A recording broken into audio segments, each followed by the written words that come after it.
Olá, nós estamos de volta com Vanguarda Comunidade, direto do estúdio da Rede Vanguarda em Taubaté. E hoje a gente antecipa a comemoração do Dia dos Namorados, que é dia 12, e discute sobre relacionamento com o psicólogo Paulo Cruzariol, que é de Taubaté. Paulo, primeiro eu tô de vermelho aí para enaltecer o amor nos relacionamentos. Paulo, brincadeiras à parte aí, falando um pouco da questão do relacionamento, né? Como que você estava falando de respeitar as diferenças, né? No bloco anterior você falou essa questão. Como você respeitar essas diferenças e você ter um bom relacionamento, que num relacionamento todo mundo fala, tem uma hora que você tem que ceder, tem uma hora que o outro cede, e cada um respeitando a sua individualidade. Para dar certo tem que ser assim. Sim. Seria a receita para dar certo. Sim. Mas como fazer isso? Porque é o mais difícil, porque as pessoas são diferentes, elas pensam diferentes, elas gostariam que o outro agisse diferente. Como que a gente consegue manter um bom relacionamento e lidar com tudo isso? Sim. Veja, não tem como eu buscar um relacionamento verdadeiro, bacana, se eu não me conhecer minimamente. Tá? Então, o desafio do relacionamento é esse. Eu preciso me constituir como pessoa, como indivíduo, ou seja, como um ser inteiro, porque é esse ser inteiro que vai se relacionar com o outro inteiro. Então, aquela história de cara metade da laranja, né? Não funciona muito no relacionamento. O anseio é genuíno por completude, por inteireza. Por isso, o relacionamento ele é tão fundamental no contexto humano. É um anseio legítimo, todos nós ansiamos pelo relacionamento, todos nós buscamos o amor na nossa vida, claro. Não é? E é legítimo isso, primeiro porque a biologia, a natureza colocou isso em nós. Né? Como indivíduos nós vamos nos reproduzir, ou seja, a espécie vai se reproduzir. Mas no humano existe um contexto diferenciado, por exemplo, a questão do ciúme. Tá? Muitas vezes me perguntam assim, mas sentir ciúme é legal? Faz bem para o relacionamento? Faz mal? Eu digo assim, que ciúme é natural. Então, quem tem mais de um cachorro sabe disso direitinho. Eu tenho 4 Fox Paulistinha. Né? Então, estou lá sentado, estou lendo numa boa, estão os 4 sentados do lado. Né? Se eu começo a acariciar um deles, na hora, já vem 2, já vem 3. E não é porque eles ficam empurrando, ou seja, eles ficam com ciúme daquilo que está acontecendo. Então, ciúme é um dado natural, nós sentimos ciúme também. Mas daí eu brinco um pouco, né? Veneno de cobra também é natural. Não é?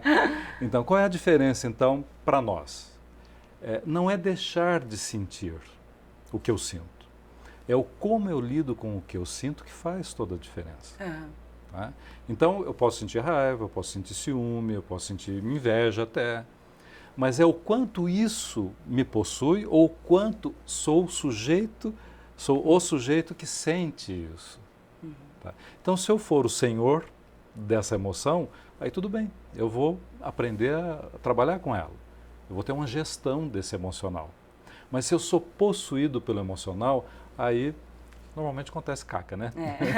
Não vai bem. Aí daí. É briga, discussão. Aí é briga, discussão. Então, eu preciso me construir como esse indivíduo. Isso vai pressupor que eu me aceite na minha natureza, que eu conheça o que falta em mim, quais são os meus anseios, quais são os meus sonhos, para que eu me entenda como pessoa. Porque é essa pessoa que vai reconhecer também essa mesma natureza no outro. Senão, na verdade, o outro fica só uma expectativa de mim mesmo, né? Eu quero que o outro seja igual a mim. Eu brinco um pouco dizendo assim, se eu idealizo a mim mesmo, eu sou neurótico. Mas se eu idealizo o outro, eu sou psicótico. Não é?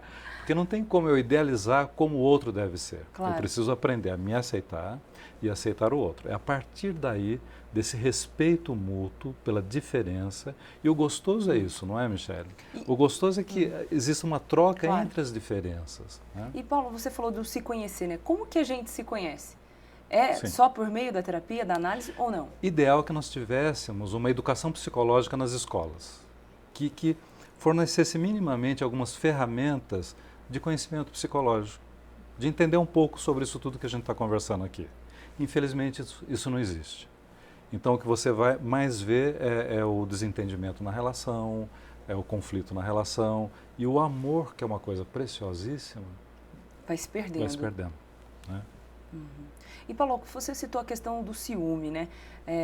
De como a gente deve lidar com o ciúme. Nessas situações, a gente tem que falar com o outro, tem que colocar para fora, ou isso pode gerar briga, ou isso pode gerar discussão? Muito bom você ter tocado nesse ponto, né? A questão do relacionamento vai pedir sempre diálogo. Tá? Isso é uma frase batida, né? Que a gente precisa conversar e tal, mas por incrível que pareça, é o que a gente menos faz no relacionamento. Porque quando eu caio naquela armadilha dos papéis, eu começo a pensar assim, isso eu nem vou falar para a Michele, porque se eu falar, ela vai achar isso, isso e aquilo. Então eu não falo. Daí a Michele vai pensar a mesma coisa, eu nem vou falar isso para o Paulo, porque se eu falar, eu já sei como é que o Paulo vai reagir, então eu não falo. Então é aí que a gente tem que falar.